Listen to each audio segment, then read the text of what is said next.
Bends rule क्या है, ये पहले मैं बता देता हूँ कि क्वेश्चंस कैसा आया था कि PCl3F2 का स्ट्रक्चर लिखने आया था कि तुम PCl3F2 का स्ट्रक्चर कैसा लिखो, क्या होगा। तो पहले ये इनका हाइड्रोजन स्टेट तो अगर पूछा जाए तो sp3d होना चाहिए, ट्राइगोनल बाइपिरामिडल, क्योंकि 5 बॉन्ड है, 3 Cl 2 फ्लोरीन वाला, तो 5 बॉन्ड है sp3d। और sp3d के अकॉर्डिंग अगर मैं PCl3F2 का स्ट्रक्चर लिखूं तो ऐसा लिख सकता हूं, एक ऊपर फ्लोरीन एक नीचे फ्लोरीन। तुम बोलोगे सर ऐसा भी तो हो सकता है, फ्लोरीन फ्लोरीन दोनों साथ में, Cl ऊपर Cl नीचे Cl, third Cl fluorine Cl Cl और ये फ्लोरीन, 3 टाइप के स्ट्रक्चर पॉसिबल है ना। देखो इसमें से करेक्ट स्ट्रक्चर कौन है, इंपॉर्टेंट ये है, करेक्ट स्ट्रक्चर कौन है वो इंपॉर्टेंट है। तो बेंड्स रूल इसके लिए आया था, PCl3F2 टाइप के मॉलिक्यूल का स्ट्रक्चर, क्योंकि PCl5 का अगर पूछो तो कोई प्रॉब्लम नहीं होगा किसी को। PCl5 का, PCl5 में सारे Cl मॉलिक्यूल है ना, Cl एटम है, ऊपर Cl नीचे Cl, ऐसा ही होगा।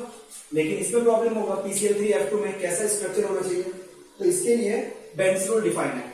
बेंड्स रूल क्या बोलता है ये देखो, ClF3 एक और स्ट्रक्चर है, PCl3F2 और दूसरा स्ट्रक्चर है अपने पास ClF3, इन दोनों का स्ट्रक्चर अपने को बताना है। उस बेसिस पे मैंने बेंड्स रूल एक्सप्लेन कर रहा हूं, समझ में आया।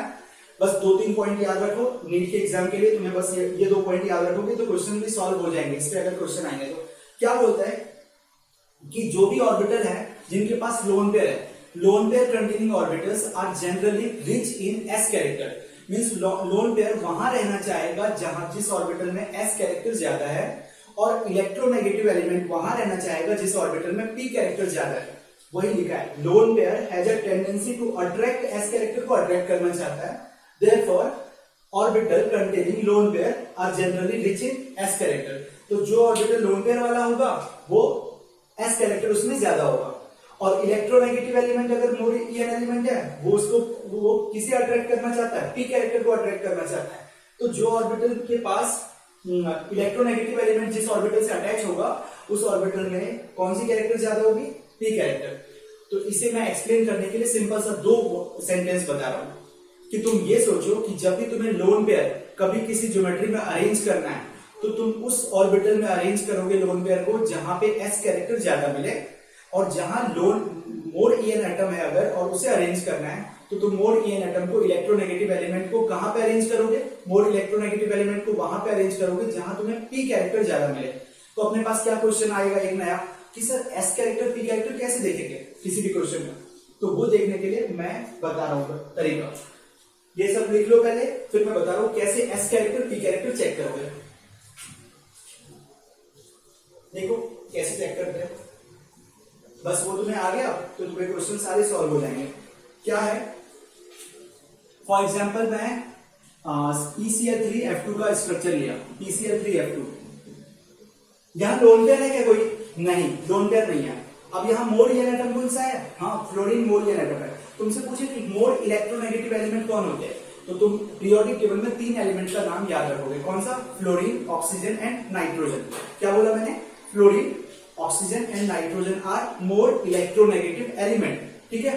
तो फ्लोरीन ऑक्सीजन नाइट्रोजन में फ्लोरीन मोर ईएन एटम है, और मैंने क्या लिखाया है, मोर इलेक्ट्रोनेगेटिव एलिमेंट कहां रहना चाहेगा, मोर इलेक्ट्रोनेगेटिव एलिमेंट कहां रहना चाहता है, मोर ईएन एलिमेंट कहां रहना चाहता है, बताओ कहां रहना चाहता है, p कैरेक्टर जहां ज्यादा हो, p कैरेक्टर मोर जहां पे भी मिलेगा वहां रहना चाहेगा, ठीक है।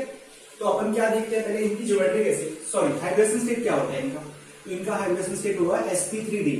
इसे अपन ब्रेक कर लेते हैं, sp3d को ब्रेक कर लेते हैं किसमें, sp2 plus p and d।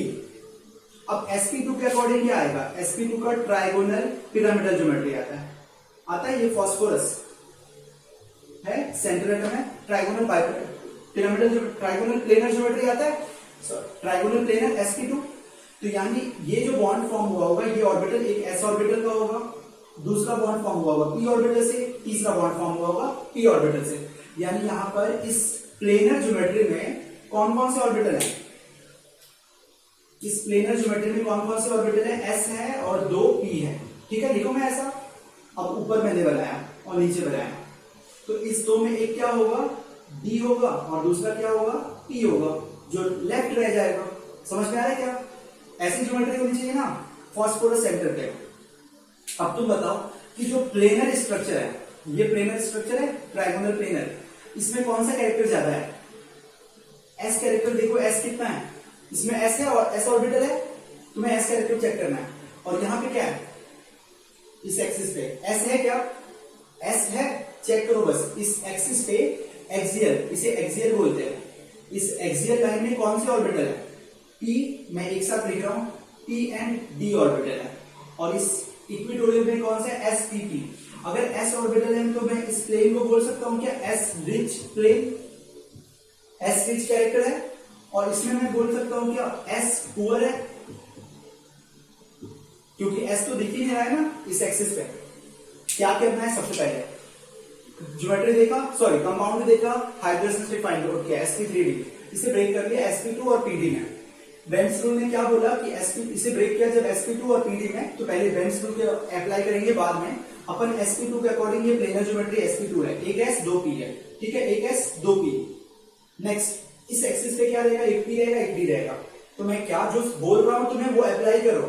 Plane में s है मींस x s रिच बोलूंगा। इस प्लेन में एक, इस एक्सिस में कोई सा भी s नहीं है, तो s नहीं है तो s पुअर बोला, ठीक है। अब तुम्हें क्या लिखा है? मोर ईएन एलिमेंट कहां रहना चाहता है? कहां रहना चाहता है? जहां p कैरेक्टर ज्यादा हो। तुम्हें p कैरेक्टर कहां ज्यादा लग रहा है? तो तुम कैसे कंपेयर करोगे p कैरेक्टर को? पता है, देखो ऐसे कंपेयर करोगे। अगर ये s रिच है, उल्टा करो, यानी p पुअर होगा। जो सिखा रहा हूं वैसे ही याद करना, समझ में आ रहा है क्या? वैसे ही अप्लाई करना। मैंने बोला S रिच है, अगर ये S रिच है तो क्या होगा? P पुअर होगा, मींस P इसमें कम होगा। अब तुम बोलोगे सर यहाँ तो 2 P दिख रहा है, आपने यहाँ पे एक ही P दिख रहा है, यानी P कैरेक्टर तो यहाँ ज्यादा होगा। नहीं, S कैरेक्टर यहाँ 100% है, यहाँ 0% है। अगर यहाँ 0% S है तो पूरा मैक्सिमम कैरेक्टर क्या है? P बहुत ज्यादा है। कंपेयर करोगे जब इन दोनों को, तो इस एक्सिस पे मैक्सिमम p कैरेक्टर है, लेकिन इस एक्सिस पे p है, लेकिन इसके कंपेयर में कम है।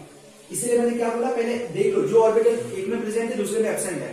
तो मैंने क्या बोला, ट्राइगोनल प्लेनर वाला ज्योमेट्री में s रिच है, s कैरेक्टर ज्यादा है, तो p कैरेक्टर क्या होगा? उसमें कम होगा। और p कैरेक्टर कम होगा। अगर ये s पुअर है, p और d ही प्रेजेंट है, s तो है ही नहीं, s नहीं है तो s पुअर है, तो उल्टा करो, p रिच होगा। और ये मोर ईएन एटम कहां रहना चाहता है? p कैरेक्टर जहां ज्यादा हो। p कैरेक्टर कहां ज्यादा है? एक्सिस पे। अब मैं सिंपल सा, अगर तुम्हें ये सब नहीं समझ में आ रहा है तो तुम याद रखना क्या, इक्विटोरियल वाले में, ये इक्विटोरियल पोजीशन है, इक्विटोरियल में क्या ज्यादा होता है? s मोर होता है।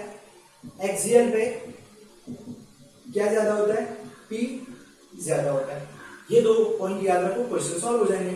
तो कहां पे रहना चाहेगा मोर ईएन एलिमेंट? कहां रहना चाहेगा? एक्सिस पे रहना चाहेगा। तो एक्सिस पे क्या अरेंज करोगे? मोर ईएन एलिमेंट। फ्लोरीन अरेंज कर दिया ऊपर, फ्लोरीन अरेंज कर दिया नीचे। अब तो Cl कहां हो जाएगा? ऑब्वियस है Cl यहां आ जाएगा 3। इसीलिए PCl3F2 का स्ट्रक्चर कैसा होगा? ऐसा जो स्ट्रक्चर होगा, Cl ऊपर फ्लोरीन नीचे फ्लोरीन। ये है PCl3 का करेक्ट स्ट्रक्चर। सबको क्लियर है? समझ में आया क्या? नेक्स्ट एक और एग्जांपल देख लेते हैं, फिर तुम्हें और सब। तो ये कौन सा करेक्ट स्ट्रक्चर होगा? फर्स्ट वाला। ये रॉन्ग है, ये भी रॉन्ग है, ठीक है। नेक्स्ट ClF3 का देख लो क्या होना चाहिए। ClF3, ClF3 का हाइब्रिड स्टेट बताओ क्या होना चाहिए? sp3d। इनका भी हाइब्रिड स्टेट sp3d होगा, मैंने पहले करवाया है ऐसा क्वेश्चन, इसलिए बोल रहा हूं कि ये ab3 L2 टाइप का कंपाउंड है, इसके पास 2 लोन पेयर है। लोन पेयर कितने हैं? 2 है, ठीक है। तुम्हें बोलोगे कि सर आपने तो अभी बताया, सिखाया था लास्ट क्लास में कि x के अकॉर्डिंग फाइंड आउट कर सकते हैं क्या इनका हाइड्रोजन स्टेट? हाँ, फाइंड आउट करते हैं। पहले x फाइंड आउट करने आता है क्या? x इज इक्वल टू क्या होता है? Number of valence electron of central atom. Valence electron chlorine का कितना है? 7 है, plus number of monovalent atom. Monovalent atom कितने हैं? फ्लोरीन के पास 3 है, तो 7 plus 3 plus divide by 2 means 5 का मतलब sp3d। तुमने बोला लोन पेयर से कैलकुलेट करना है। लोन पेयर का मतलब क्या होता है? x minus surrounding atom. x कितना आया? 5 माइनस सराउंडिंग एटम कितने हैं? 3 is equal to 2 lone pair आ गया। sp3 आ गया, ये वाला इजी तरीका लगा तुम्हें कैलकुलेट करना। तो अब sp3d के अकॉर्डिंग कैसे अरेंज करूं मैं, इलेक्ट्रॉन्स कैसे अरेंज करूं, एलिमेंट कैसे, लोन पेयर कहां अरेंज करूं, और बॉन्ड एलिमेंट फ्लोरीन कहां अरेंज करूं, ये चेक करना है। क्या होना चाहिए, फ्लोरीन है सेंट्रल एटम ऊपर, हाँ बताओ लोन पेयर कहां रखोगे, दो लोन पेयर अपने पास, दो लोन पेयर है अपने पास, फ्लोरीन 3 फ्लोरीन है। क्या बोला था, लोन पेयर कहां रहना चाहता है, लोन पेयर कहां रहना चाहता है, जहां लोन पेयर वहां रहना चाहता है जहां परसेंटेज एस कैरेक्टर क्या हो, मोर एस कैरेक्टर हो, और अभी बताया था प्लेन में एस कैरेक्टर ज्यादा होता है, तो कहां रहना चाहेगा लोन पेयर, यहां रहना चाहेगा, इसीलिए ये प्लेन में रहना चाहता है, इक्वेटोरियल पे रहना चाहेगा। लोन पेयर क्या बोला था मैंने, इक्वेटोरियल पोजीशन पे रहना चाहेगा, और मोर गेन एलिमेंट कहां रहना चाहेगा, एक्सियल पे, तो ये 3 एक्सियल पे आया, इसी के अकॉर्डिंग ज्योमेट्री क्या बनता है, टी शेप बनता है। समझ में आया क्या, किसी को कुछ डाउट है तो पूछ लो। एक और लास्ट स्ट्रक्चर में बनाऊंगा PCl5 का, PCl5 का क्वेश्चन ये है, इसमें कौन सा बॉन्ड लेंथ, किसकी बॉन्ड, कौन सा बॉन्ड लेंथ ज्यादा है, तो पहले कंपेयर करने के लिए पहले ये बताओ कि ये बॉन्ड एंगल कितना है, 120, ये 120 बॉन्ड एंगल है, और ये वाला बॉन्ड एंगल कितना है, 90 डिग्री, ठीक है। अब P कैरेक्टर इसमें बोला था ज्यादा है, परसेंटेज P मोर, और इस इक्वेटोरियल वाले में परसेंटेज S मोर है, अभी बताया ना, S कैरेक्टर कहां ज्यादा होता है, प्लेन में अपने, और एक्सिस पे कौन सा कैरेक्टर ज्यादा होता है, P कैरेक्टर ज्यादा होता है। तो याद रखना बॉन्ड लेंथ में, bond length is inversely proportional to percentage S character, जितना परसेंटेज एस कैरेक्टर ज्यादा होगा बॉन्ड लेंथ उतना ही कम होगा, परसेंटेज एस कैरेक्टर ज्यादा तो बॉन्ड लेंथ कम, और मैं ऐसा भी लिख सकता हूं bond length directly proportional to percentage P character, means P character ज्यादा तो बॉन्ड लेंथ ज्यादा, तो किसका बॉन्ड लेंथ ज्यादा होगा, ये एक्सियल बॉन्ड है, ये एक्सियल बॉन्ड है, और ये जो बॉन्ड है ये इक्वेटोरियल बॉन्ड है, इक्वेटोरियल बॉन्ड है। तो एक्सियल बॉन्ड लेंथ ज्यादा होगा, इक्वेटोरियल बॉन्ड लेंथ ज्यादा होगा, तो एक्सियल बॉन्ड लेंथ ज्यादा होगा, क्यों, क्योंकि यहां एस पी कैरेक्टर ज्यादा है, पी कैरेक्टर ज्यादा तो बॉन्ड लेंथ ज्यादा, तो ये एक्सियल बॉन्ड लेंथ मोर, और मैंने बोला था एस कैरेक्टर ज्यादा प्लेन में है, प्लेन में परसेंटेज एस मोर है, और अगर परसेंटेज एस कैरेक्टर ज्यादा होगा तो बताओ, परसेंटेज एस कैरेक्टर ज्यादा होगा तो क्या होगा, परसेंटेज एस कैरेक्टर ज्यादा होगा तो बॉन्ड लेंथ कम होगा, तो ये इक्वेटोरियल बॉन्ड लेंथ क्या होगा, इक्वेटोरियल बॉन्ड लेंथ लेस, ठीक है। ये तुम्हारे नीट एग्जाम में क्वेश्चन आ चुका है, कौन सा बॉन्ड लेंथ ज्यादा होता है, कौन सा बॉन्ड लेंथ कम होता है। मान लो यहाँ पे लिख दिया x1 और ये वाला बॉन्ड लेंथ लिख दिया x2, तो कौन सा बॉन्ड लेंथ ज्यादा होगा, x1 मोर देन x2, ठीक है। एक क्वेश्चन ये हो गया, और दूसरा ये भी क्वेश्चन पूछते हैं कि PCl5 को अगर हीट करोगे तो कौन सा क्या बनेगा, तो हीट करोगे तो PCl3 प्लस Cl2 बनेगा। रीजन समझ में आ रहा है क्या, क्यों PCl3 प्लस Cl2 बनेगा, क्योंकि इसका एक्सियल बॉन्ड लेंथ ज्यादा है, और अगर बॉन्ड लेंथ ज्यादा होगा तो बॉन्ड एनर्जी कम हो जाएगी, तो ये वाला दोनों बॉन्ड की एनर्जी क्या होगी, कम होगी। बॉन्ड लेंथ ज्यादा है, बॉन्ड लेंथ ज्यादा होगा तो बॉन्ड एनर्जी क्या होगी, bond length inversely proportional to bond energy, ठीक है।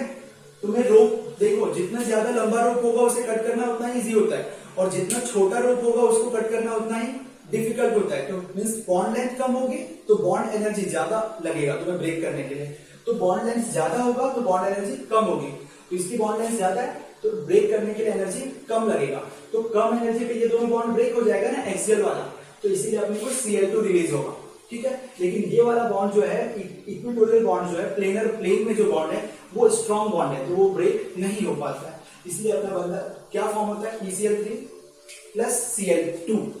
क्लियर है सबको, कुछ भी डाउट है तो पूछ लेना। ये अपना कंप्लीट हो गया बेंड्स रूल। केमिकल बॉन्ड में मोस्ट ऑफ द क्वेश्चन जो मैंने अभी तक सिखाया है वहां से ही आएगा, एक बच रह गया है हाइड्रोजन बॉन्डिंग और डाइपोल मोमेंट, ये दो टॉपिक अपन कर लेंगे, फिर केमिकल बॉन्ड के जितने भी क्वेश्चंस हैं वो तुम सारे सॉल्व कर सकते हो। Okay, thank you.